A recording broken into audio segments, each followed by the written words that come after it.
श्री सुखदेव जी कहते हैं, परीक्षित, सत्राजित ने श्री कृष्ण को झूठा कलंक लगाया था। फिर उस अपराध का मार्जन करने के लिए उसने स्वयं श्यामंतक मणि सहित अपनी कन्या सत्यभामा भगवान श्री कृष्ण को सौंप दी।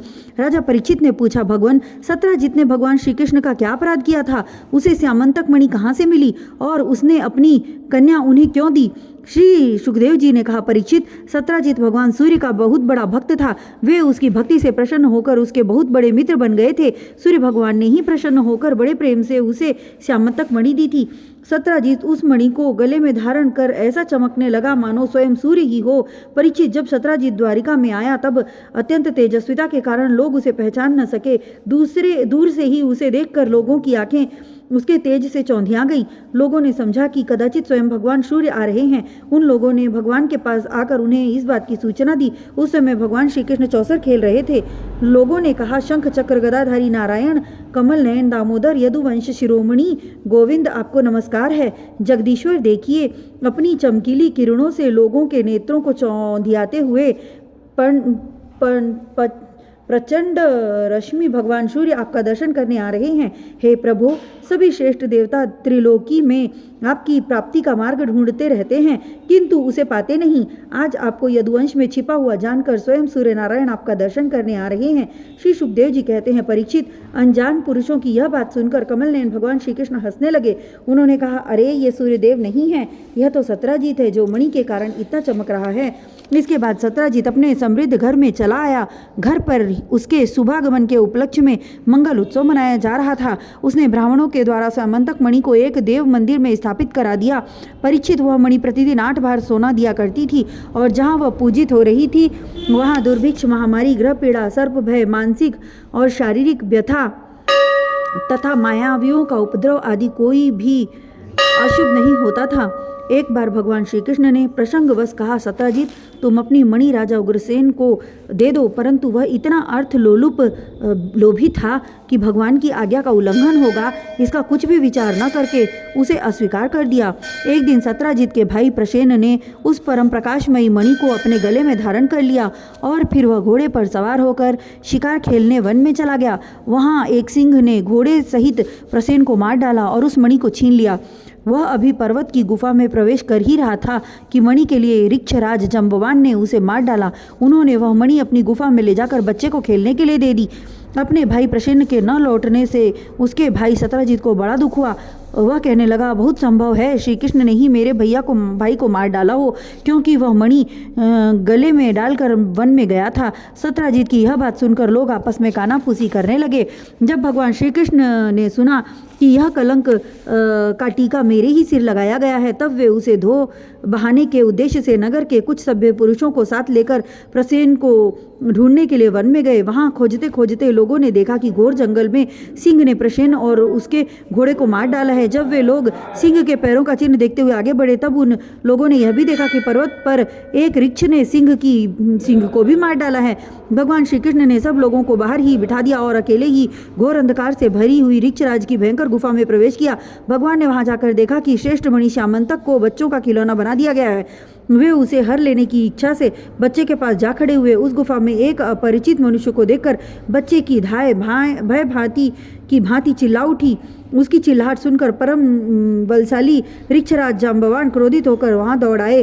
परीक्षित, जाम्बवान उस समय कुपित हो रहे थे। उन्हें भगवान की महिमा, उनके प्रभाव का पता न चला।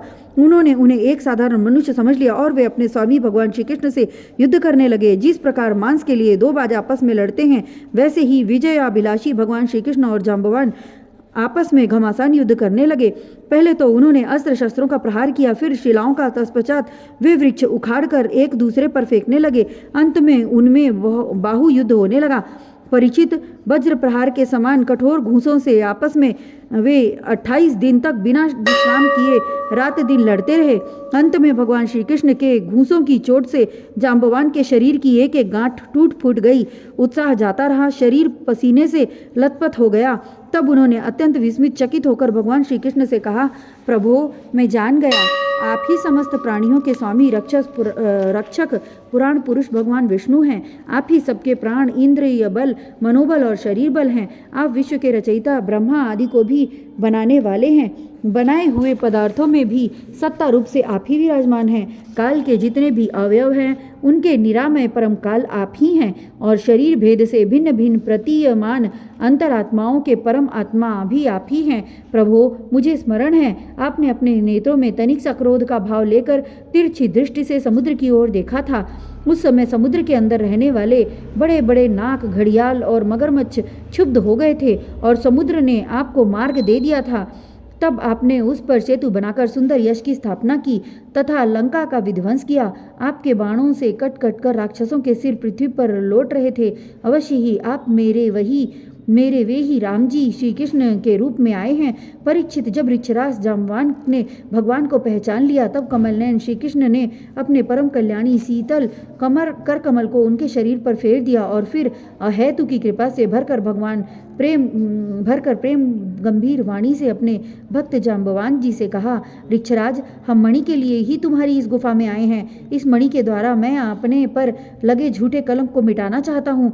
भगवान के ऐसा कहने पर जाम्बवान ने बड़े आनंद से उनकी पूजा करने के लिए अपनी कन्या कुमारी जामवंती को मणि के साथ उनके चरणों में समर्पित कर दिया।